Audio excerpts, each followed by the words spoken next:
গাফিলতি কলেতো প্ৰথম আপোনালোককে ক'ব লাগিব আৰম্ভণিটো যেতিয়া আমি টিভিত যেতিয়া চাই আছিলোঁ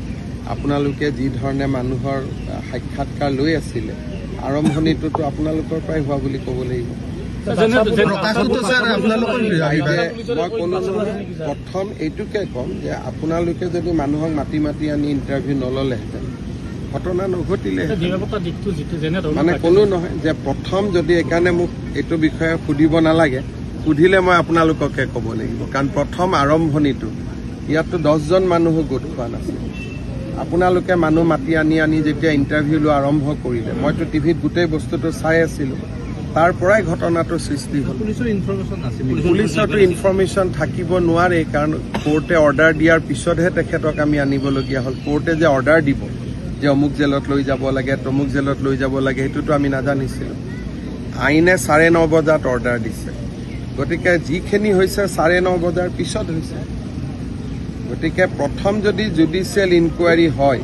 প্ৰথমটো আপোনালোককে সুধিব যে আপোনালোকে যিখিনি মানুহক গোটাই গোটাই উত্তেজিত কৰি যিটো ইণ্টাৰভিউ লৈ আছিল কিন্তু এইটোলৈকে আমি যাব খোজা নাই আপোনালোকে লাষ্টত আপোনালোকে দলঙৰ তলত সোমাবলগীয়া হ'ল আপোনালোকৰেও শিলৰ পৰা আপোনালোকেও নিৰাপত্তা নোপোৱা হ'ল আপোনালোকৰ গাড়ীও জ্বলাই দিলে সেইকাৰণে মই ভাবোঁ যে এতিয়া আমি কোন দোষী কোন নিৰ্দোষী যোৱাৰ কাৰণে মেজিষ্ট্ৰেট ইনকুৱাৰী হ'ব তেওঁ চাব কিন্তু প্ৰথম অৱস্থাতো ইয়াত একো নাছিলে গতিকে গোটেইখিনি আপোনালোকে জানে আপোনালোকে মোক সোধাতকৈ আপোনালোকে নিজেই জানে কি হৈছিল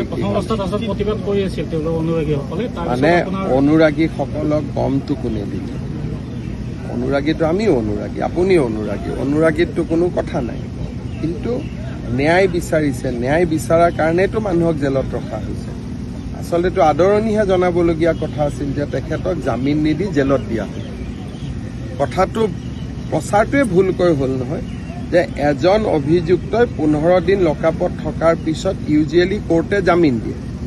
সিদিনাখন কোৰ্টে জামিন নিদি তেওঁলোকক জেলত পঠাই দিলে তাৰমানে ন্যায়ৰ প্ৰক্ৰিয়াটোত আমি বিজয়ী হলো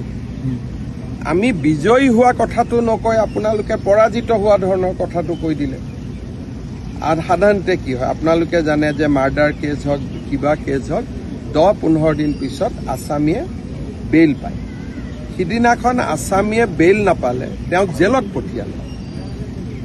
জেলত পঠিওৱা বস্তুটো আমি এনেকুৱা কৰি দিলোঁ যেন জেলত পঠোৱাটো ভুল হ'ল গতিকে এই পৰিৱেশবিলাক পিছত 3-4 মাহ পিছত অসমৰ মানুহে আমাৰ সকলোৰে ভূমিকাবিলাক পৰ্যালোচনা কৰিব আদালতকতো আমি সিদিনা ধন্যবাদহে দিব লাগিছিল যে তেওঁলোকক জেলত পঠিয়ালে বুলি জামিন নিদিলে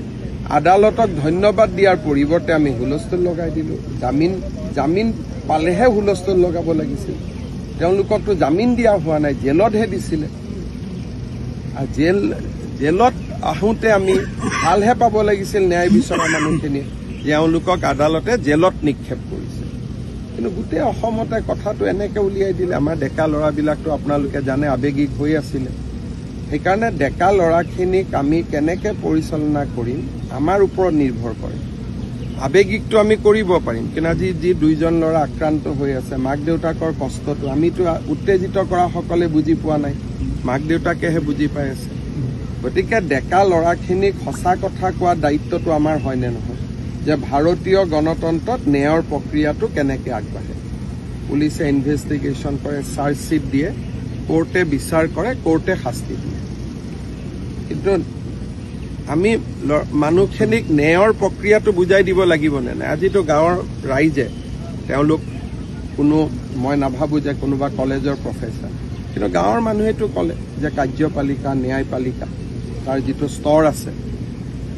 সিদিনাখন মইতো টিভিত দেখি আচৰিত যে মই ভাবিলোঁ জামিন হৈ গ'ল নেকি মই ফোন কৰি আছোঁ ইমান হুলস্থুল কৰি আছে এওঁলোকক জামিন দিয়া হ'ল নেকি পিছত গম পালোঁ জামিন দিয়া হোৱা নাই জেলতহে দিছে জেলত দিওঁতে আমি কিয় উত্তেজিত হ'বলগীয়া হ'ল